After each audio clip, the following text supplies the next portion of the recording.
Puji Tuhan, selamat malam teman-teman yang bergabung di Bible Study online kami, baik yang nanti offline. Sama-sama kita akan belajar bedah kitab Korintus. 2 Korintus, kita sudah memasuki 2 Korintus. Sebelum kita mulai pembelajaran kita akan berdoa. Nanti saya minta saudari Niar yang berdoa. Mari kita berdoa. Bapa dalam surga yang kami panggil dalam nama Tuhan Yesus Kristus, kami sungguh bersyukur ya Bapa di malam hari ini. Bapa, Engkau juga memanggil kami untuk berkumpul bersama-sama, belajar kebenaran firman-Mu ya Tuhan. Sungguh Tuhan, kiranya hati kami boleh mendapat jamahan-Mu, mendapat tuntunan-Mu, agar kiranya apa yang kami pelajari pada malam hari ini boleh kami bukan cuma kami ingat, kami rasakan, tapi boleh kami hidupi dalam hidup kami sehari-hari ya Bapa. Tuhan Yesus, kami menyerahkan Bung Semi yang akan membawakan kebenaran firman-Mu ya Tuhan. Kami percaya Tuhan sudah mempersiapkan hati, pikiran ya Tuhan, materi yang akan Ia bawakan, dan kami percaya semuanya berasal dari Tuhan, memberkati kami, mampu menjadi seperti pedang ya Tuhan Yesus, yang membuat pikiran kami membedakan kebenaran dan bukan ya Bapa. Terima kasih Tuhan Yesus, Tuhan memberkati kami semua yang ada dalam Bible Study pada malam hari ini. Juga terus ya Tuhan Yesus mengetuk pintu hati teman-teman kami yang belum bergabung, agar kiranya kami boleh ya Bapa untuk belajar bersama-sama Bible Study di malam hari ini. Kami percaya Engkau yang terus bekerja dari awal, pertengahan, hingga akhirnya nanti. Terpujilah namamu ya Tuhan, kami berserah, kami percayakan ibadah Bible Study pada malam hari ini hanya dalam nama Tuhan Yesus Kristus. Haleluya. Amin. Selamat malam, makasih Niar. Selamat malam Agnes. Nanti karena ada Agnes langsung ngomong aja nih. Nanti yang doa penutup Agnes ya. Saya akan bacakan 2 Korintus 1 ayat 3 sampai 7. Terpujilah Allah, Bapa Tuhan kita Yesus Kristus, Bapa yang penuh belas kasihan dan Allah sumber segala penghiburan, yang menghibur kami dalam segala penderitaan kami, sehingga kami sanggup menghibur mereka yang berada dalam bermacam-macam penderitaan dengan penghiburan yang kami terima sendiri dari Allah. Sebab sama seperti kami mendapat bagian berlimpah-limpah dalam kesengsaraan Kristus, demikian pula Kristus kami menerima penghiburan berlimpah-limpah. Jika kami menderita, hal itu menjadi penghiburan dan keselamatan kamu. Jika kami dihibur, maka hal itu adalah untuk penghiburan kamu, sehingga kamu beroleh kekuatan untuk dengan sabar menderita kesengsaraan yang sama seperti yang kami derita juga. Dan pengharapan kami akan kamu adalah teguh, karena kami tahu bahwa sama seperti kamu turut mengambil bagian dalam kesengsaraan kami, kamu juga turut mengambil bagian dalam penghiburan kami. Gitu.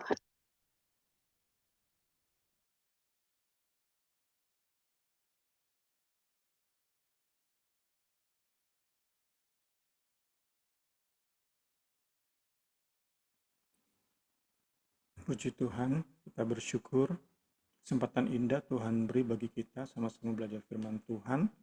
Kita malam hari ini seperti ayat-ayat yang sudah kita baca, kita akan membahas tentang sengsara atau penderitaan dan penghiburan. Dalam bahasa Inggrisnya comfort, ketenangan, kesabaran menghadapi penderitaan, sukacita bahkan kita bisa katakan, penghiburan, comfort, dan sengsara menjadi bahasan kita pada saat sore malam hari ini, puji Tuhan. Sengsara dan penghiburan sungguh mendominasi ayat 3 sampai ayat 7. kita akan melihat bagaimana terkaitnya dengan erat antara sengsara suffering dan comfort penghiburan. Kiranya pembelajaran kita bisa mengkalibrasi pemahaman kita tentang comfort. Karena diakui atau tidak, konsep kita tentang comfort, ketenangan, kenyamanan, itu banyak kali dipengaruhi oleh ilah zaman ini, yaitu comfort yang berpusat pada diri sendiri. Kita kenal dengan istilah me time. Kita mau nggak mau, diakui atau tidak, konsep kita tentang comfort itu dipengaruhi oleh apa yang dunia tawarkan. Lewat pembelajaran malam hari ini, kiranya kita mau lebih lagi diyakinkan bahwa comfort yang sejati, yang real, yang nyata itu ternyata nggak bisa dipisahkan dari penderitaan demi Kristus, dari sengsara demi Kristus dan kebenarannya. Ini yang mau kita pahami sehingga bisa lebih lagi tertanam dalam-dalam di hati pikiran kita, sehingga kita bisa dari hari ke hari mengejar, mengutamakan comfort yang real, comfort yang nyata itu, bukan comfort versi dunia yang bagi manusia, bagi daging kita real, tetapi dalam perspektif ilahi, comfort menurut dunia itu serba palsu, amat sangat sementara, amat sangat mudah dipengaruhi oleh sikon. Kita tentu nggak mau mengutamakan comfort semacam itu.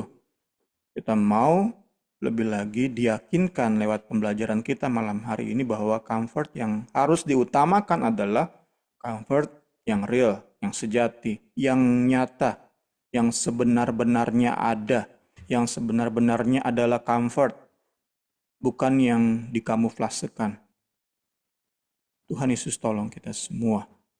Kita belajar malam hari ini, comfort yang sejati berpusat pada Kristus. Puji Tuhan.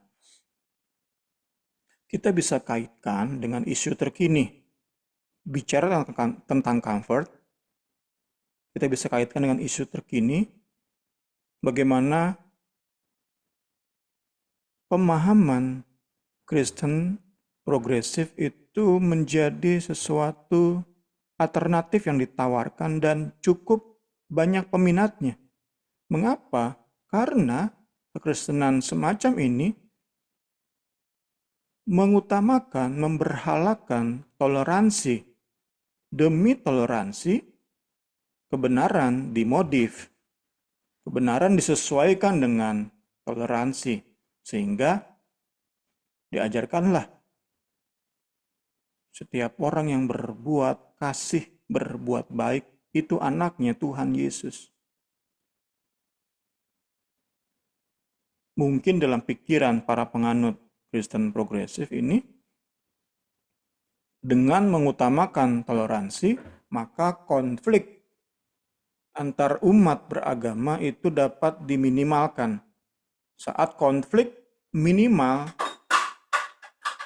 perbedaan diminimalkan, pertentangan diminimalkan, perdebatan, permusuhan diminimalkan, maka tercapailah comfort.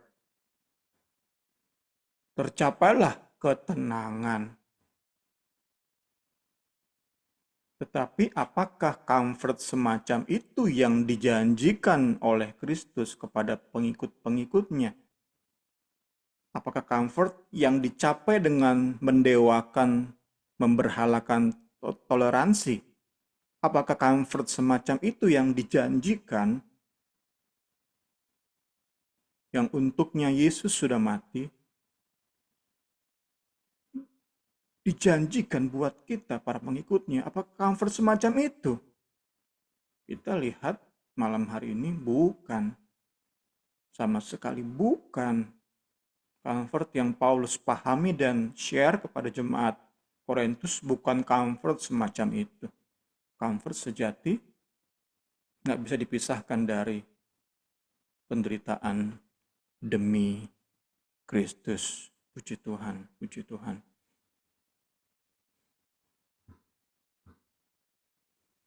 Dituliskan 1B itu benediction. Benediction itu merupakan rangkaian, puji Tuhan,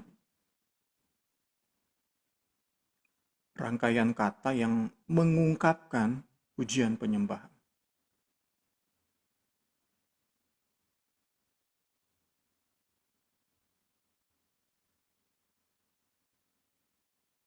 Ya, benediction.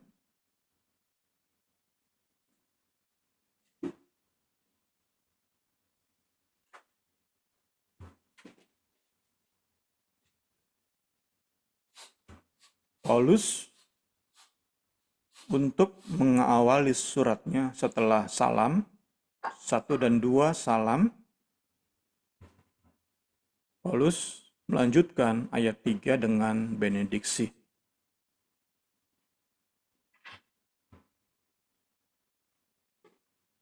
Kita tahu konsepnya saat itu, surat Paulus bagi jemaat itu setelah diterima oleh perwakilan jemaat, maka kemudian akan dibacakan di hadapan jemaat.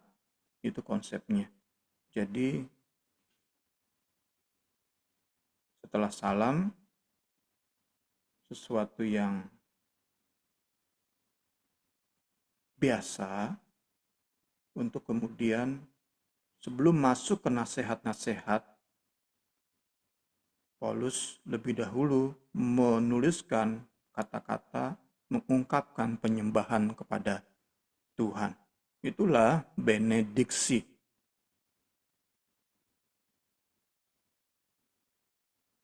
Nah, kita lihat isi atau muatan benediksi 2 Korintus itu tadi ya, didominasi oleh sengsara penghiburan. Dan tentu ini bukan kebetulan, bukan nggak sengaja, bukan tanpa maksud. Paulus tulis benediksi yang isinya didominasi oleh sengsara dan penghiburan. Buku ini jelaskan nggak bisa dipisahkan dari pertama,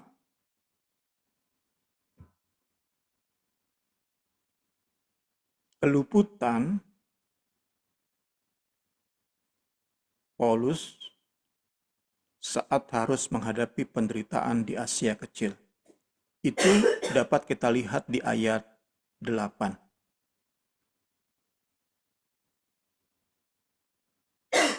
Sengsara luar biasa dihadapi Paulus. Paulus luput. Kemudian gak lama kemudian ia tuliskan surat.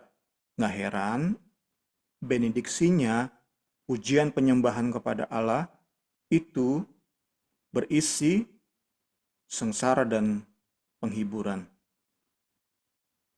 Itu yang pertama. Kedua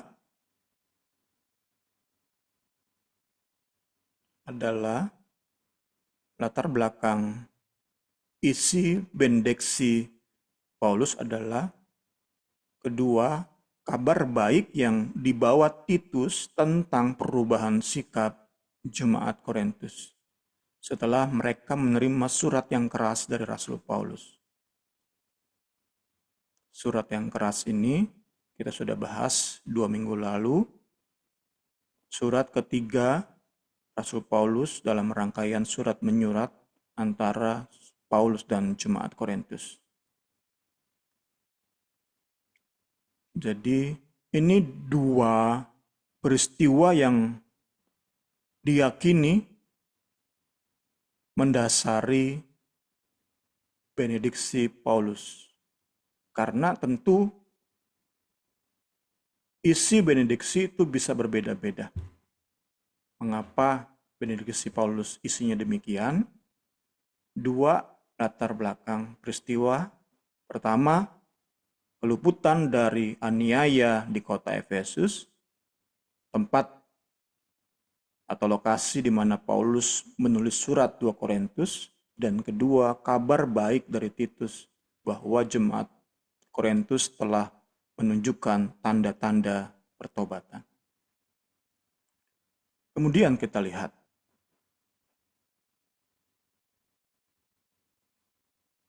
alasan lainnya selain peristiwa yang merupakan latar belakang dari isi benediksi. Mengapa Paulus tulis benediksi semacam ini?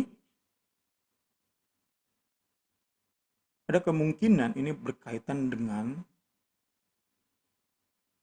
pertanyaan jemaat, keraguan jemaat Korintus. Mengapa Paulus sebagai rasul masih aja alami sengsara? Dan sengsara yang Paulus alami itu enggak ringan.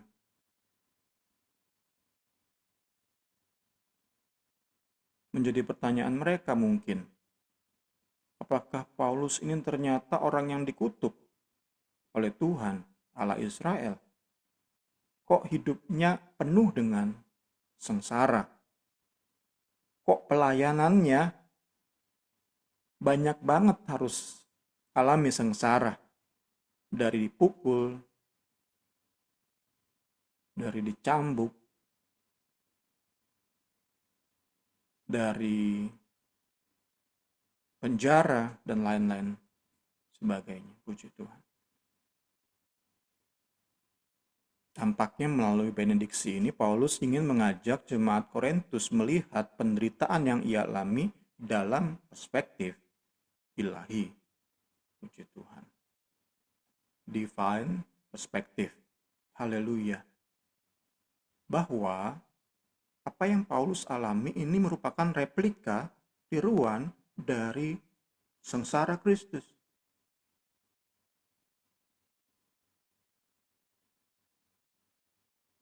Apa yang Kristus alami, kemudian Paulus alami juga.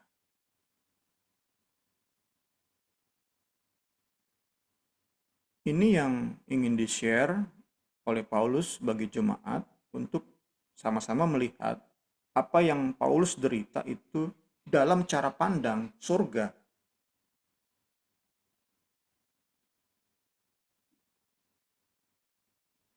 Kita masuk ke ayat 3.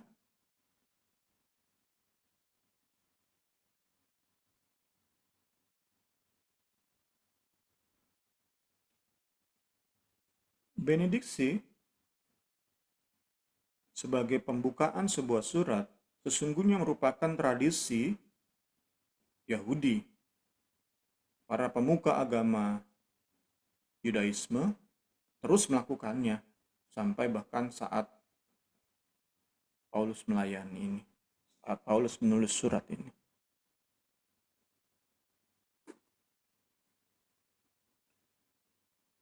Namun tentu perbedaan yang nyata adalah kepada siapa benediksi ditujukan.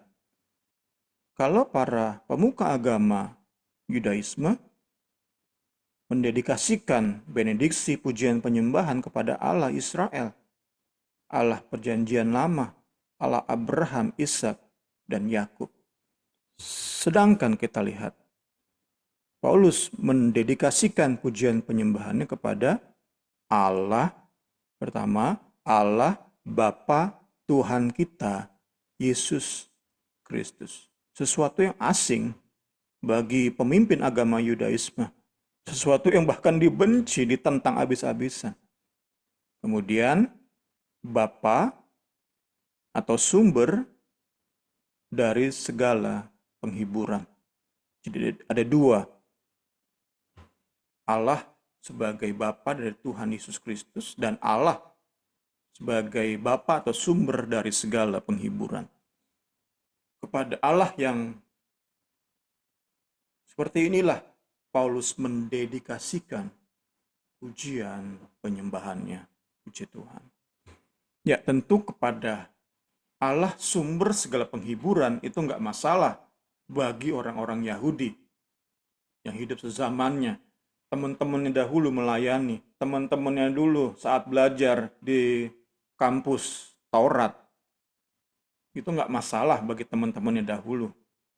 Tetapi saat Paulus menyatakan bahwa benediksi itu kepada Allah Bapa Tuhan Yesus Kristus, itu tentu hal yang kontroversial, sangat-sangat kontroversial bagi bangsa Yahudi.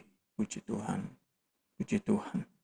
Karena konsep Allah merupakan sumber penghiburan, itu pun diyakini oleh agama Yudaisme, oleh bangsa Israel, oleh umat Perjanjian Lama. Mereka begitu mengharap-harapkan intervensi ilahi atas setiap masalah yang mereka hadapi. Sampai detik di mana Tuhan Yesus hadir, Allah sebagai sumber penghiburan, itu merupakan hal yang memang diulang-ulang dalam pertemuan-pertemuan sinagoga mereka. Tentu kaitannya bagi mereka saat itu, mereka bangsa Israel sedang berada di bawah penjajahan bangsa Romawi. Mereka dalam kesesakan dan mereka terus mengharap-harapkan penghiburan, comfort. Tentu dapat kita pahami yang mereka dambakan adalah comfort secara jasmani. Puji Tuhan, puji Tuhan. Kelepasan dari perbudakan atau penjajahan bangsa Romawi. Paulus lewat pembukaan benediksinya seperti ingin bilang, kalau kalian masih mengharapkan penghiburan dari Allah Israel, sekarang satu-satunya jalan untuk terima itu sebagai mediator dari penghiburan dari Allah Israel itu satu-satunya jalan adalah Tuhan kita Yesus Kristus. Ini satu-satunya jalan. Iya, satu-satunya jalan terima segala penghiburan. Puji Tuhan, puji Tuhan. Tentu ini ditolak mentah-mentah oleh Yudaisme.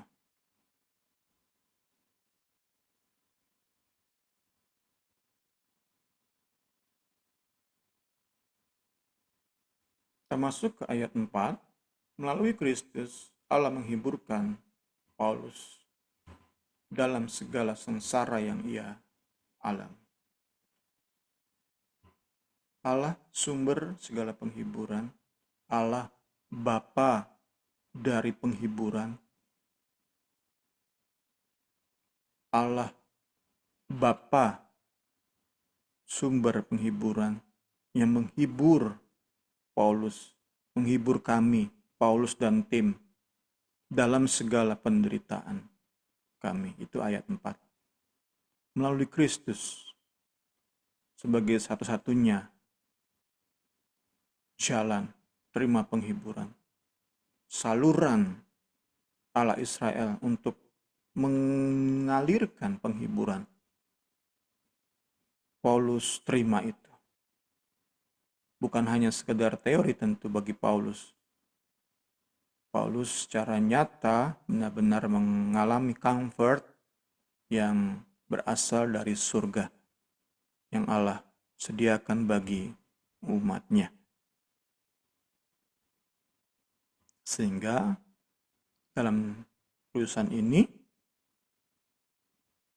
kemudian Paulus memiliki penghiburan yang dapat ia salurkan bagi orang-orang yang ia layani.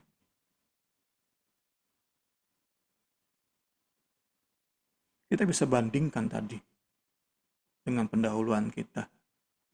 Para pendeta, penganut kekristenan progresif tentu nggak punya penghiburan semacam ini. Karena mereka mencari penghiburan dalam keutamaan toleransi, dalam keutamaan penerimaan dari sebanyak mungkin pihak. Penghiburan yang Paulus terima karena dibenci oleh dunia, ditolak oleh dunia, nggak mungkin diberikan, di-share oleh pendeta-pendeta kekristenan progresif. Hanya oleh pendeta-pendeta yang sengsara demi membela Kristus dan kebenarannya. Dari merekalah kita akan terima penghiburan ilahi. Sedemikian sehingga saat kita jemaat harus menderita demi Kristus, kita juga dihiburkan. Puji Tuhan, itu konsep yang Paulus berikan kepada jemaat Korintus dan sudah kita belajar. Kita terus belajar. Haleluya. Kiranya Allah Roh Kudus tolong kita semua supaya pembelajaran ini lebih lagi meneguhkan kita sama-sama dalam pengiringan kita kepada Kristus. Kemudian kita lihat pengulangan kata segala penghiburan, segala affliction, atau penderitaan sengsara, kemudian every, setiap bentuk, setiap penghiburan, setiap affliction, setiap sengsara, itu yang diulang-ulang. Puji Tuhan, puji Tuhan. Di dalam penekanan hubungan antar Allah dengan us atau kita. Sekali lagi dalam hubungan antara Allah dan kita as umat Allah itu diulang-ulang penghiburan, penderitaan.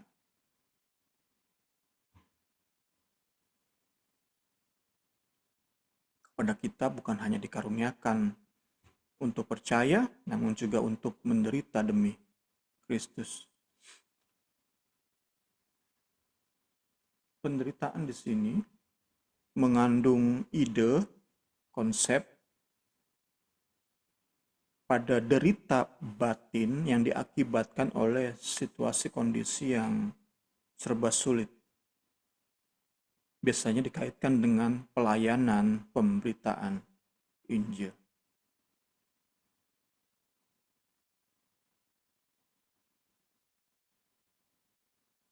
Segala bentuk penderitaan itu merupakan bagian dari umat mesianik, yaitu orang-orang, kumpulan orang-orang yang berada di dalam Kristus.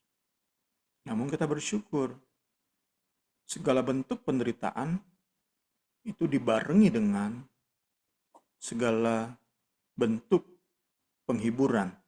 Tadi kan Paulus penghiburannya adalah diluputkan dari aniaya orang-orang Korintus, orang-orang Efesus, dan kabar baik dari Titus. Apakah bentuk penghiburan bagi kita? Berbeda-beda tentunya. Seperti saya pernah share, bagi kami, salah satu bentuk penghiburan adalah kami tinggal satu komplek dengan Pak Bakir dan Tante Yeni. Bagi kami itu salah satu bentuk penghiburan. Selama setahun ini benar-benar melalui beliau berdua, kami terima penghiburan. Kalau mau cerita sedikit, sebetulnya kami pada awalnya kontrak di sini, di perumahan ini. Sebelumnya kami akan tinggal di rumahnya Helmon. Namun karena ada satu dan lain hal, kami jadi tempat ini. Kalau aja kami tinggal di rumahnya Helmon, berbeda kasus. Salah satu penghiburan bagi kami, comfort bagi kami adalah tinggal satu perumahan dengan Pak Bakri dan Tante Yeni. Apakah penghiburan yang teman-teman terima? Apakah comfort yang teman-teman terima? Comfort yang sekali lagi yang sifatnya ilahi, yang real, yang nyata, bukan comfort yang kita buat-buat dengan mengedepankan entertainment dengan mengutamakan me time, tentu bukan comfort semacam itu yang sedang kita bicarakan.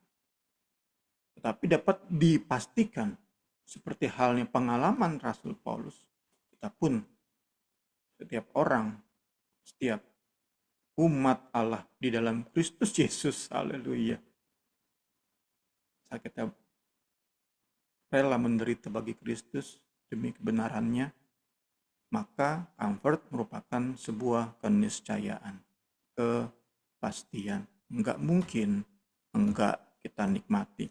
Pasti kita nikmati. Apapun bentuknya. Karena itu Paulus bilang all comfort.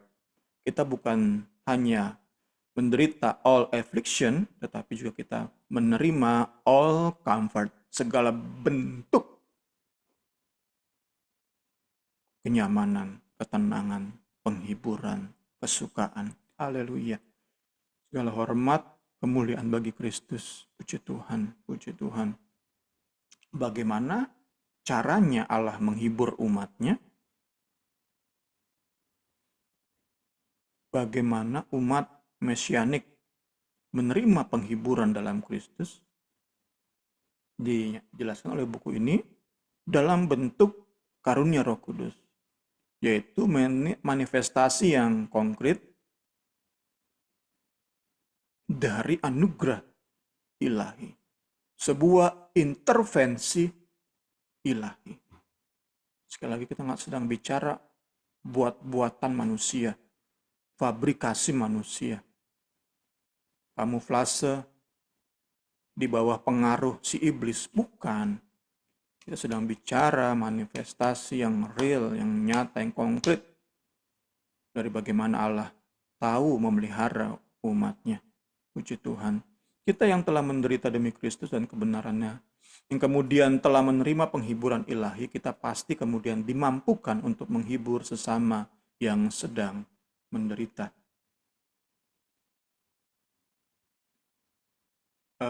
Dikatakan di sini, the process, basic to this process, bagaimana kita bisa menghiburkan sesama adalah kita yang telah mengalami penderitaan itu akan punya sense of sympathy. Kita akan bisa merasa simpati terhadap mereka yang sedang menderita. Itulah cara kita yang sudah terima penghiburan, menghiburkan mereka yang sedang menderita. Puji Tuhan, kita diskusi dulu. Silakan Ibu Rini. Puji Tuhan, teman-teman. Mungkin teman-teman mau berbagi tentang comfort selama kita menjalani setiap penderitaan yang ada. Ternyata kita punya, di balik penderitaan itu kita punya penghiburan yang berlimpah. Boleh dari Agnes, nanti kita bagi satu-satu. Kalau saya sendiri, Bung Semi udah omongin tadi. Boleh kita berbagi ya.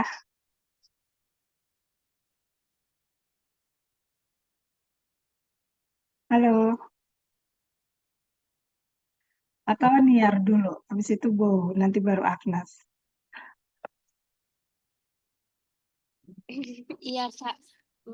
Kalau aku, aku gimana ya? Sebentar ya, Kak. Ini mikir sebentar. Ya, boleh. Iya, aku diberkati dan mengamini apa yang Bung Semi bilang tadi tentang penderitaan dan penghiburan ya.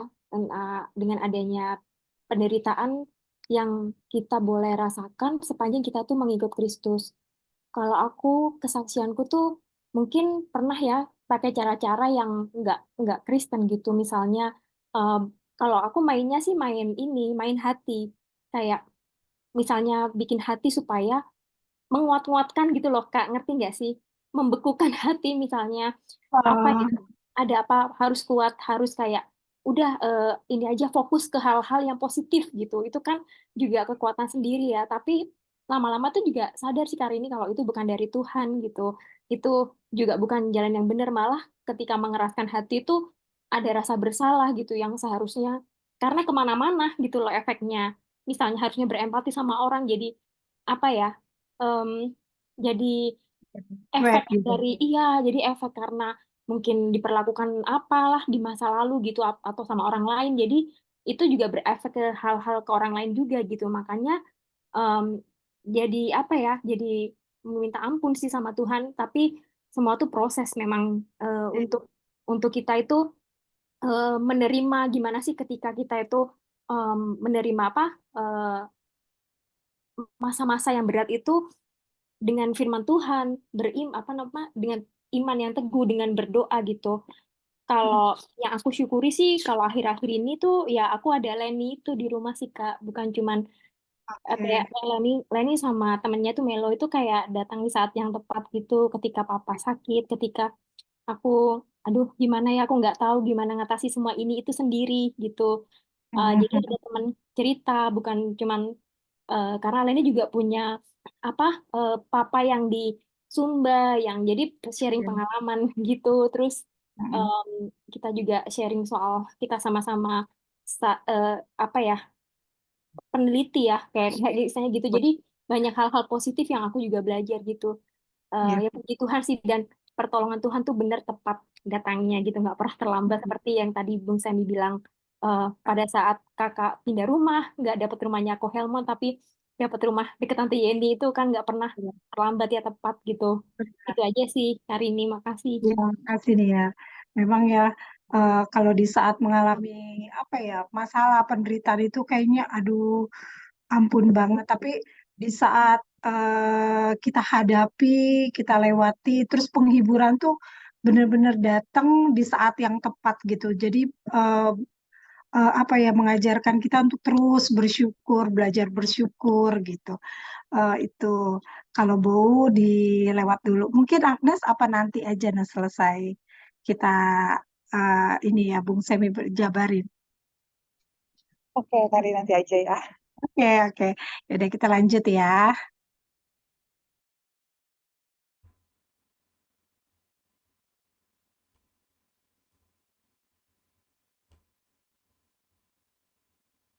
Kita masuk ke ayat 5. Paulus di sini mengaitkan sengsaranya dengan sengsara Kristus.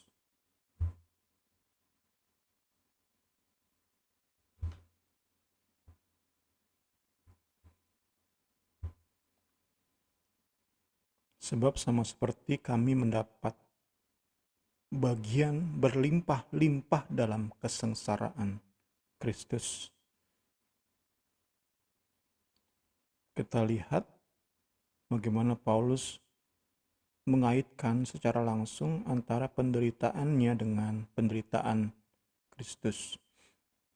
Nah, ini diyakini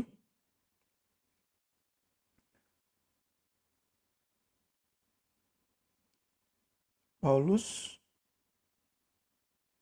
melihat bahwa ada semangat yang atau pemahaman yang berbeda di tengah jemaat Korintus yang dipengaruhi oleh pemahaman Yudaisme.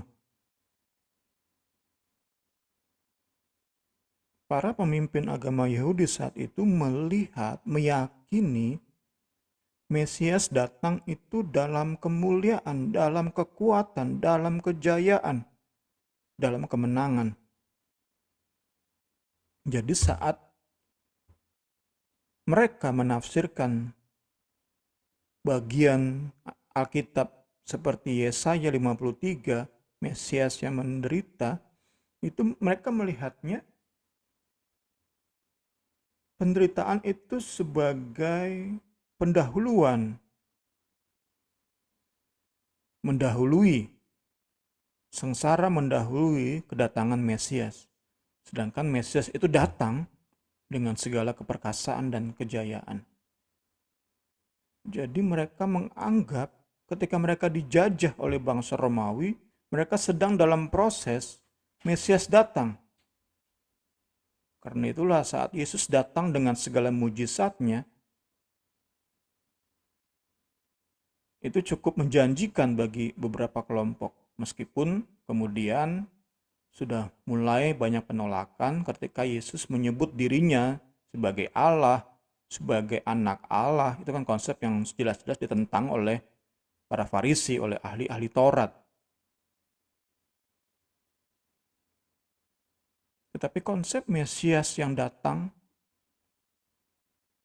dalam mujizat, dalam keperkasaan, itu yang memang diharapkan oleh bangsa Yahudi. Karena itu saat Yesus kemudian sengsara dan mati, itu langsung membuktikan bahwa bukan Yesus yang mereka harapkan. Yesus bukanlah Mesias yang mereka nanti-nantikan untuk memberikan kelegaan, comfort. Yakini pemahaman Yudaisme ini mulai masuk ke tengah jemaat Korintus lewat guru-guru palsu, lewat pendeta-pendeta gadungan. Karena itu Paulus tulis di ayat 5 ini. Konsep Mesias yang sengsara. Haleluya. Haleluya. Puji Tuhan. Puji Tuhan. Rasul Paulus sendiri mendasari pemahamannya tentang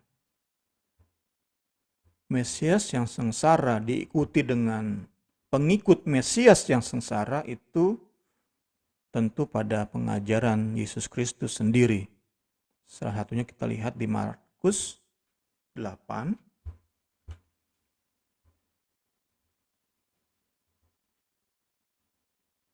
ayat 34-35.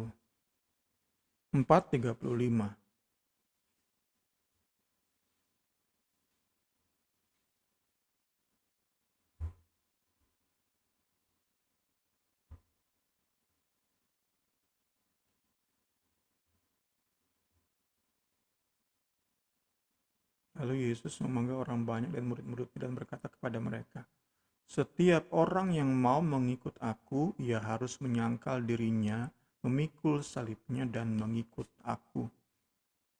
Karena siapa yang mau menyelamatkan nyawanya, ia akan kehilangan nyawanya. Tapi barang siapa kehilangan nyawanya karena aku dan karena Injil, ia akan menyelamatkannya."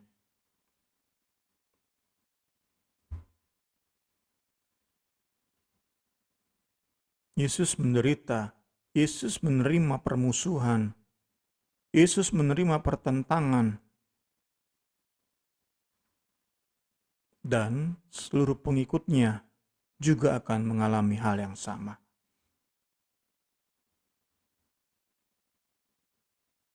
Ayat 6. Jika kami menderita, hal itu menjadi penghiburan dan keselamatan kamu. Karena kita tahu lewat penderitaan Paulus, Injil sampai kepada jemaat Korintus. Injil inilah yang menyelamatkan orang-orang Korintus, jemaat Korintus. Namun dalam menderita demi Injil, Paulus bukan hanya menderita, bukan hanya sengsara, tetapi dalam penderitaan demi Injil, Paulus pun terima limpahan penghiburan. Penghiburan yang demikian limpah sehingga bisa ia salurkan melalui pelayanannya, melalui pengajarannya, melalui khotbah-khotbahnya, juga melalui surat-suratnya, disalurkan penghiburan tersebut kepada jemaat Korintus. Kemudian kita perlu memastikan sama-sama saat Paulus bicara tentang keselamatan di sini, kita perlu yakinkan sama-sama, ingat sama-sama bahwa sengsara Paulus bukanlah penyebab dari keselamatan.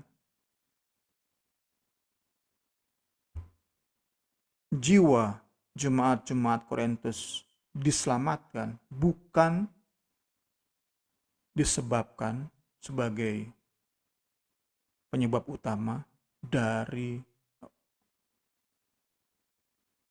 bukan disebabkan oleh sengsara Paulus.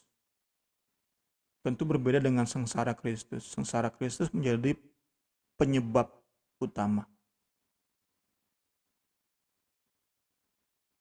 Sengsara Paulus dapat kita lihat sebagai sarana penyebaran Injil, bukan sumber keselamatan.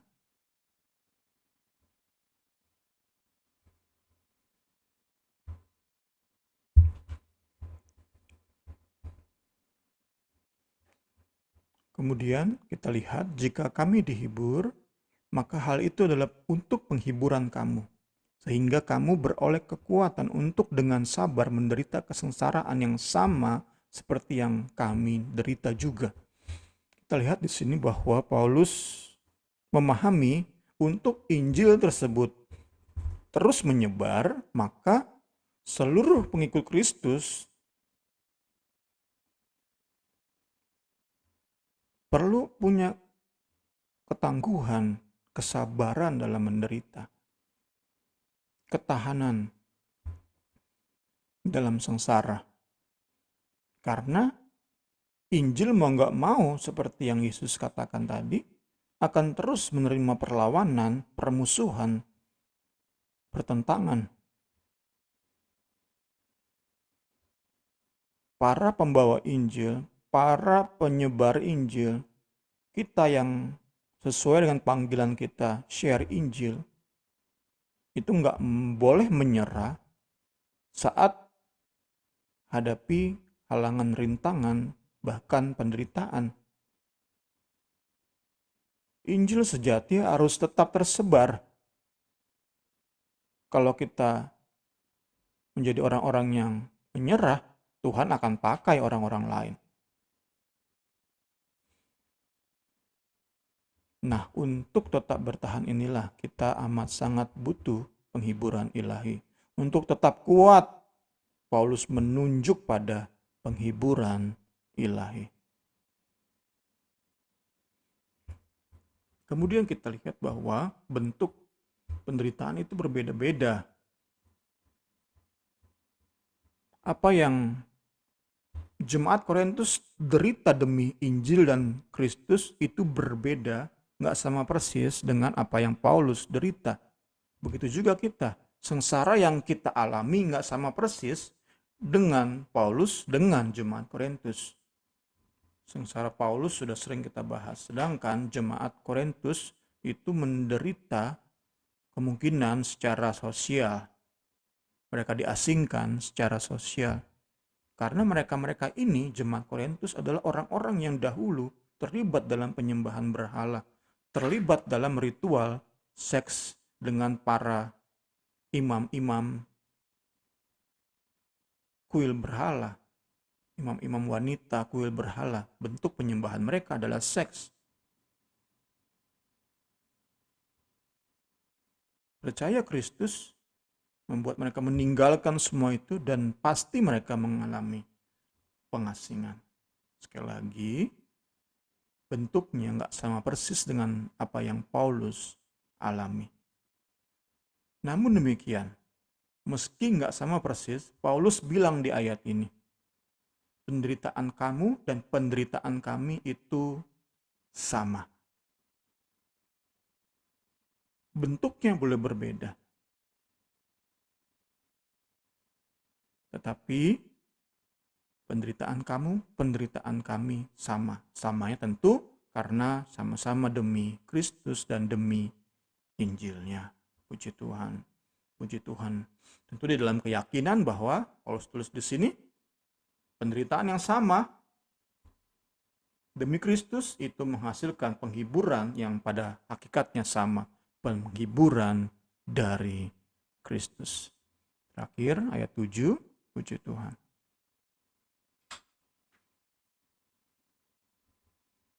Pengharapan Paulus bersifat teguh, firm.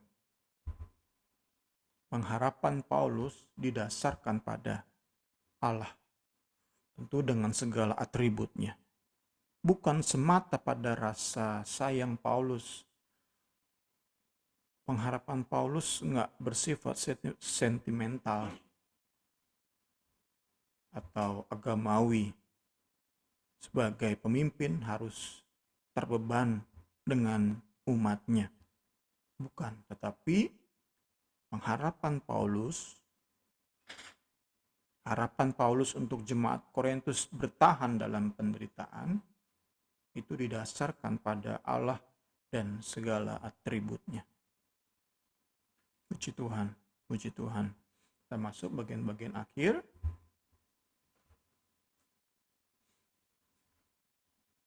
Kita lihat di sini bahwa meski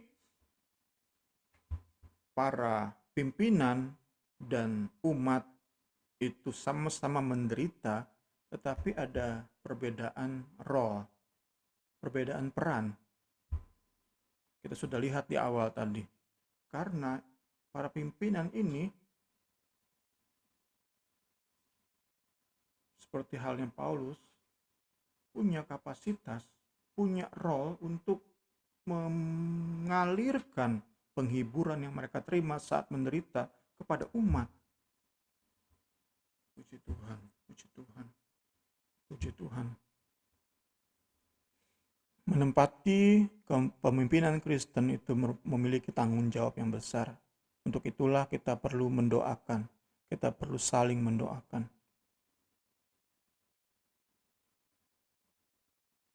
Karena kesiapan mereka menderita demi Kristus dan kebenarannya, kerelaan mereka,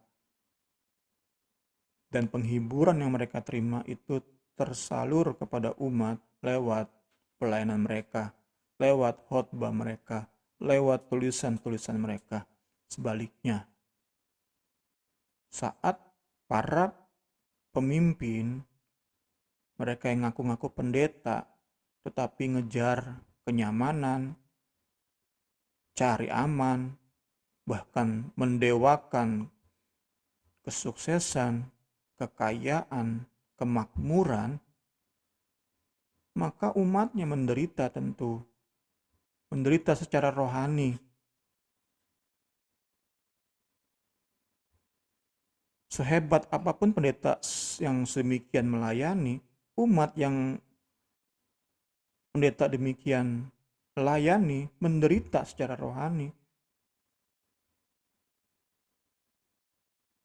Nggak ada sengsara, yang ada penghiburan.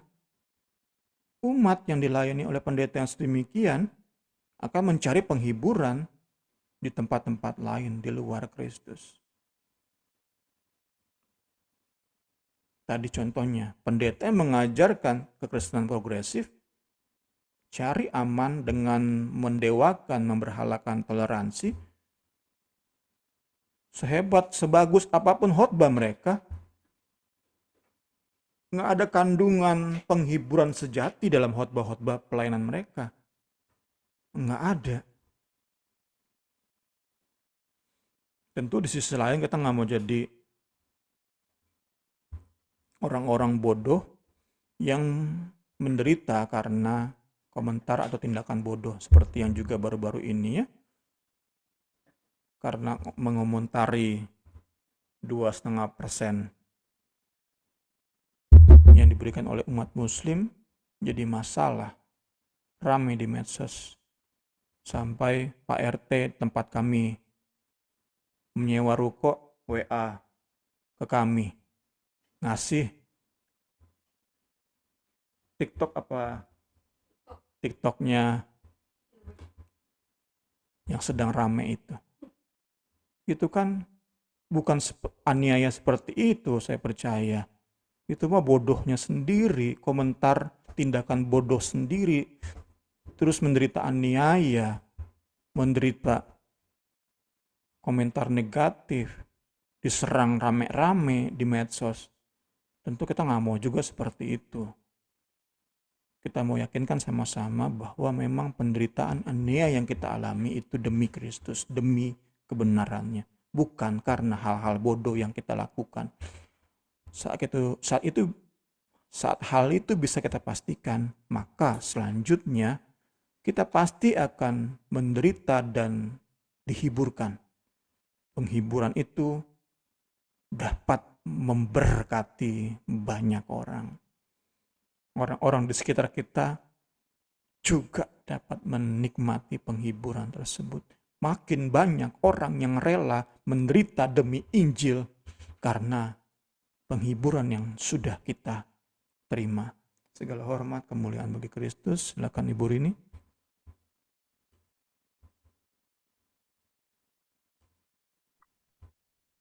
Ya, puji Tuhan untuk pemberitaan pemaparan dalam 2 Korintus. Ya, sekarang kita mau dengar dari Agnes dulu. Oke nih Karin, Oke, apa ya?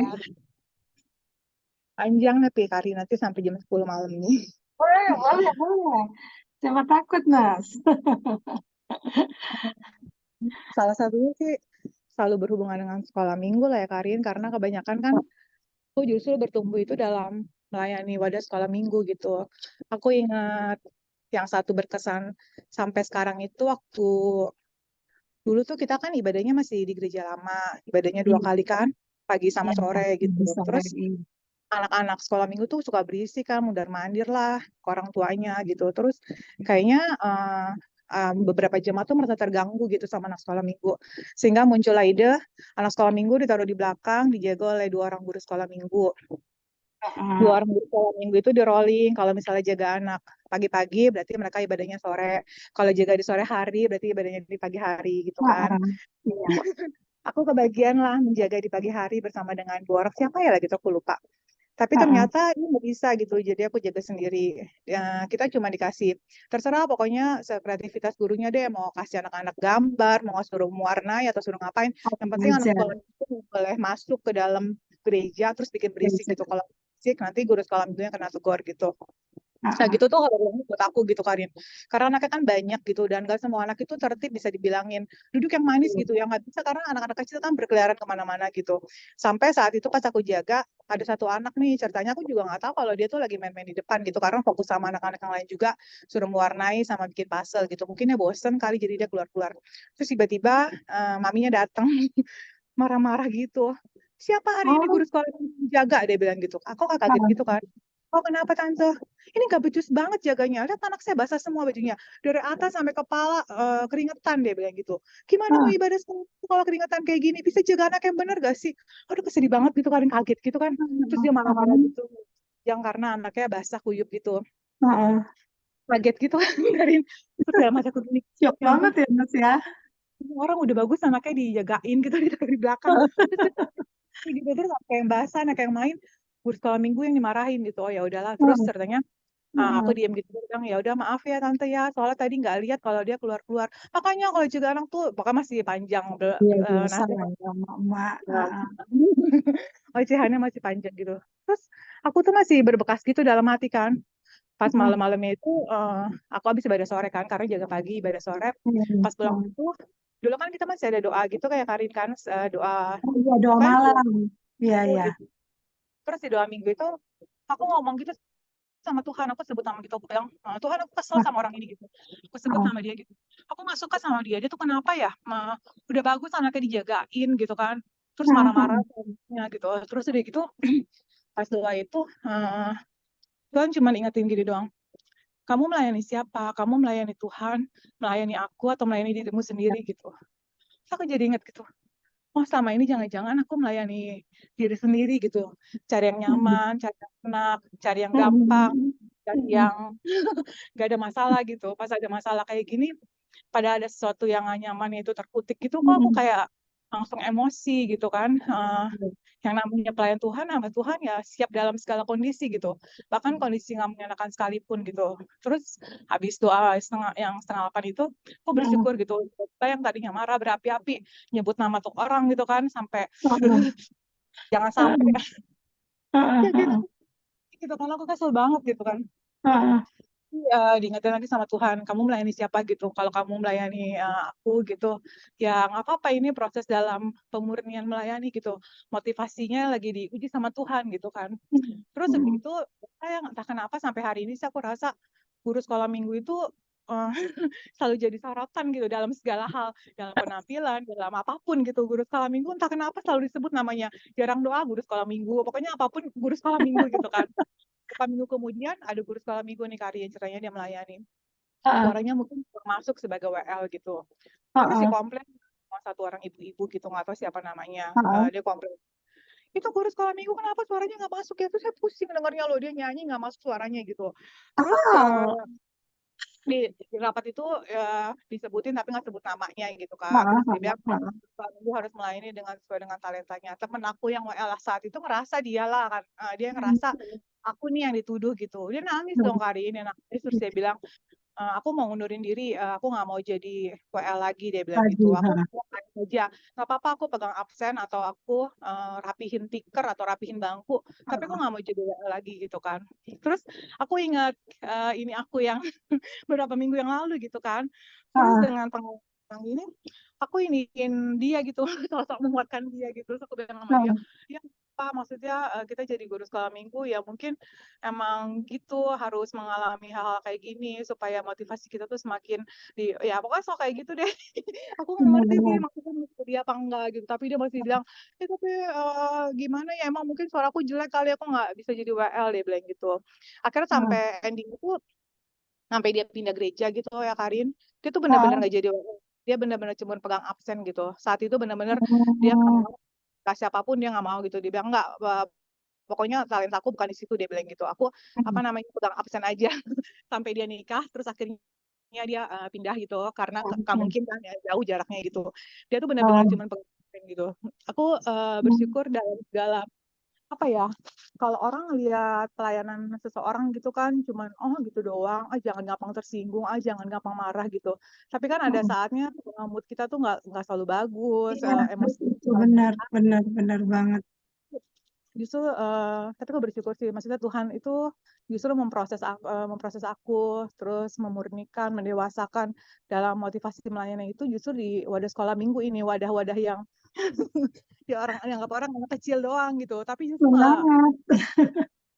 bersyukur gitu Ah, mengingatkan sama Tuhan oh ya kalau melayani Tuhan ya ini ada ketidaknyamanan, ada gesekan, ada omongan kanan benar. kiri gitu. Tapi ingat lagi kalau misalnya nih aku sedang melayani Tuhan apa diri sendiri gitu. Kalau melayani diri sendiri ya pasti maunya dipuji-puji, maunya yang Oh, enaknya benar, aja, maunya segala macem gitu. Tapi kalau benar. lagi mengalami masa ini, terus anehnya itu kalau aku pribadi ya Karin, aku malah ngerasa bisa lebih peka dengar suara Tuhan gitu. Justru saat menghadapi masalah-masalah yang kayak gini gitu, suara Tuhan kayak malah lebih terdengar jelas gitu Ya, dibanding itu penghiburan banget yang dari Tuhan itu ya, Nas ya kita rasain ya. iya gitu. Pokoknya salah satu pengalaman yang tidak terlupakan sampai sekarang dan aku juga bersyukur sih maksudnya Tuhan baik gitu, anugerahnya besar banget buat aku masih bisa melayani pekerjaan Tuhan dengan segala keterbatasan dan kekurangan aku yang seperti ini gitu. Benar kata Bung Semi gitu, kalau kita mundur dari pelayanan ya rugi diri sendiri gitu. Aku selalu percaya Tuhan itu nggak pernah kekurangan orang untuk melayani dia gitu. Dia bisa pakai aja siapa aja, orang-orang yang nggak Aja. pernah kita pikirkan gitu. Tapi justru saat kita mundur, kita nyerah gitu, malah kita sendiri sih yang rugi. Itu aja ya, Benar. Karin. Makasih banyak ya Nas, benar-benar nguatin kita semua nih. Eh, ininya Agnes, ininya Niar. Mungkin Bo udah ada nih kepikiran tentang penderitaan-penderitaan yang dialami. Ya, ini tadi topiknya tentang penderitaan karena Kristus ya. Betul, Bo. Nah, terus kitanya akhirnya mendapatkan penghiburan yang berlimpah-limpah. Tapi emang pasti benar Oh, kita rasain. Contohnya ya kami oh, lagi gitu loh. Banyak lah yang kami, kalau menurut kami nih kami dalam penderitaan. Tapi ternyata di balik penderitaan itu semua ternyata Tuhan, wow, beri kami oh. penghiburan yang luar biasa. Gitu, Bo.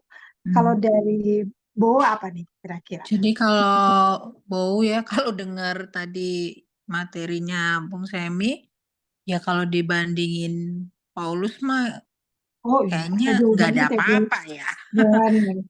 Kayaknya Oh, yang kalau Bow flashback gitu, yang disebut penderitaan yang seperti itu, kayaknya yang nggak ada seujung kuku lah ya.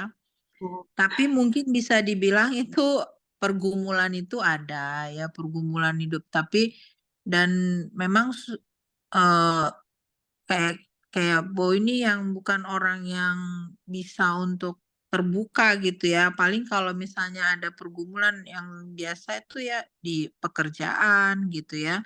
Paling oh, cuman bilang ya itu udah sebenarnya udah pelik banget kalau dibilang bantu doa deh gitu. Tapi kalau mau menceritakan detail gitu, Hmm. mungkin kayak tadi Niar tuh kan kalau dia bisa berbagi detail gitu gitu kan mungkin akan lebih lega gitu ya, lebih enak gitu kan. Tapi karena Bo juga biasa sendiri, jadi berpikirnya sendiri, Kan paling-paling emang ya beda-beda.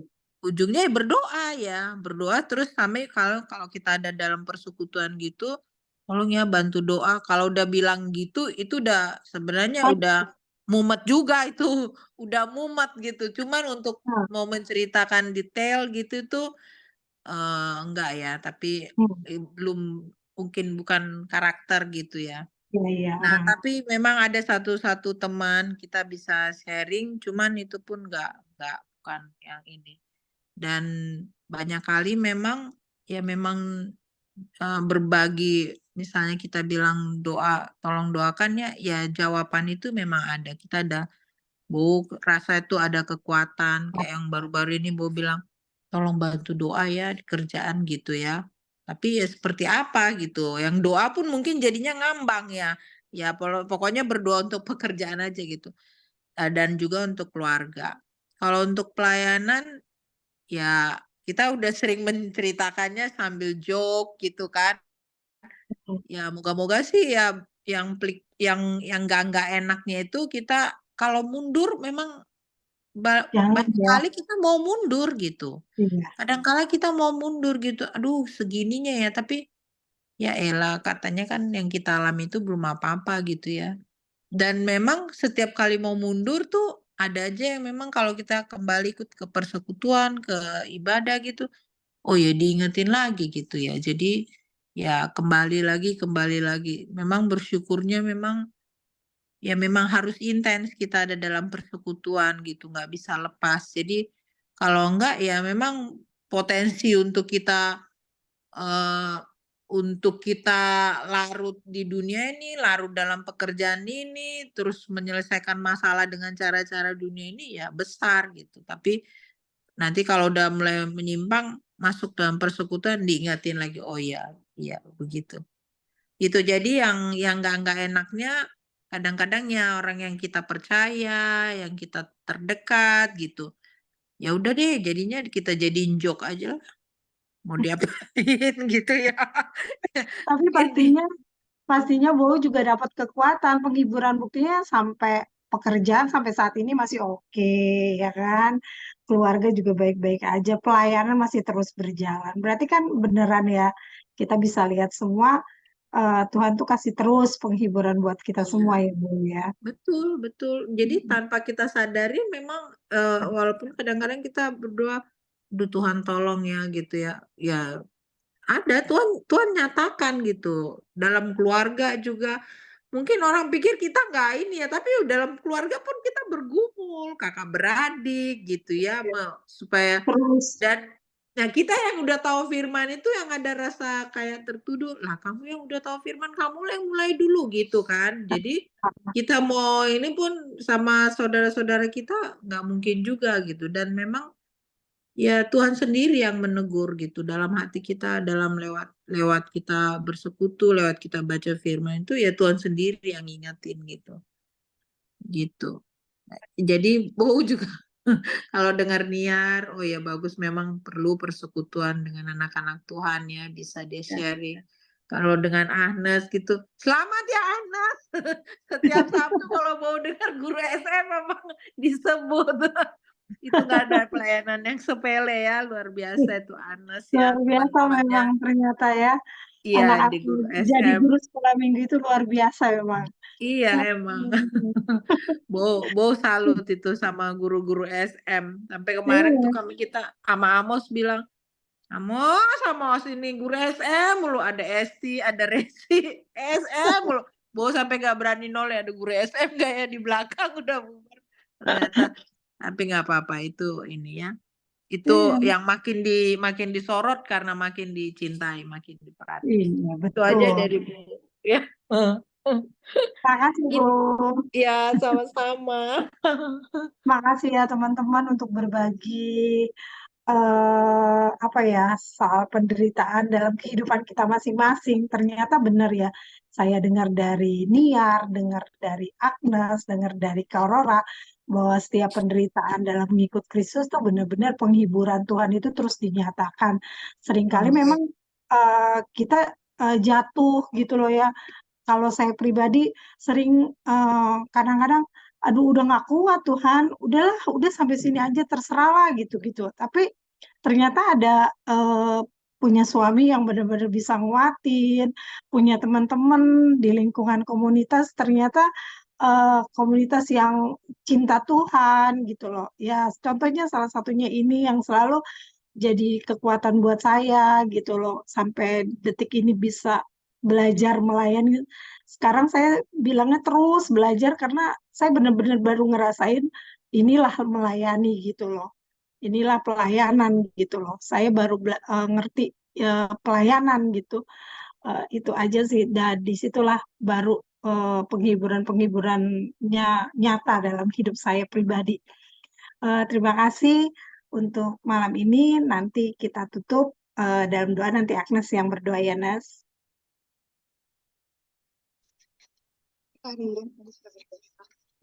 Terima kasih Tuhan Yesus, kami mengucap syukur ya Tuhan untuk firman-Mu ya Tuhan.